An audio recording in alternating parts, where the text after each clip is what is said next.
ভাইরে ভাই ভাইরে ভাই কালাপাড়ারে নাকি আজকে জুলাই যোদ্ধারাই ভালোই খেলানি দিছে পরে এই কালাপাড়া নাকি এই চট্টগ্রামে কার আওয়ামী লীগের কোন দূষণের বাসা নাকি গোপনে গোপনে দেখা করতে গেছিল আর জুলাই যোদ্ধারা কি ওঠে কপাক করে ধরছে আওয়ামী লীগের দোষণের পাশায় কাজ কি?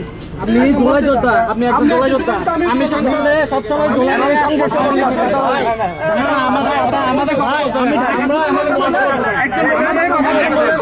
অবাক করে ধরছে ধরে ওরা জিজ্ঞাই দিছে যে জুলাইয়ের সাথে তুই গাদ্দারি করতেছিস আওয়ামী লীগের দূষণের বাসায় কেন আসছিস এই তো অবস্থা ভাই। তো তোরা আসলে চন্দনা কোম্পানির জনতা, চন্দনা কোম্পানির জনতা, তোরা তো জানিস এরা গাদ্দার, এরা তো গাদ্দারি করেই আসছে। আগে ছাত্রলীগ ছিল, ছাত্রলীগের সাথে গাদ্দারি করেছে, আওয়ামী লীগের সাথে গাদ্দারি করেছে, ওরা তো গাদ্দার।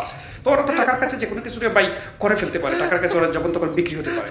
তো তোদের উচিত ছিল ওরে মানে থালা থালা এরকম থালা একটা ধরে দিবে হাতে, এরকম করে দেওয়ার উচিত ছিল। হ্যাঁ, তারা ছেড়ে দিবি কেন? তোমার একটা জিনিস ভালো লাগছে, ওই সে নাকি আবার ওই হাবাদুল্লাহ নাকি মাঠে নাকি টাইগার, রয়্যাল বেঙ্গল টাইগার সে নাকি এখন দেখলাম যে সে বিড়ালের মতো মেউ মেউ করতেছে। হ্যাঁ, কোনো কথা নাই, শব্দ নাই, বুঝছেন?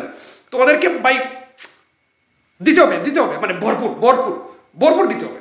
ভরপুর না দিলে হবে না, এভাবে চলে না, এভাবে হবে না, তো এভাবে হবে না, ভরপুর দাও ভরপুর।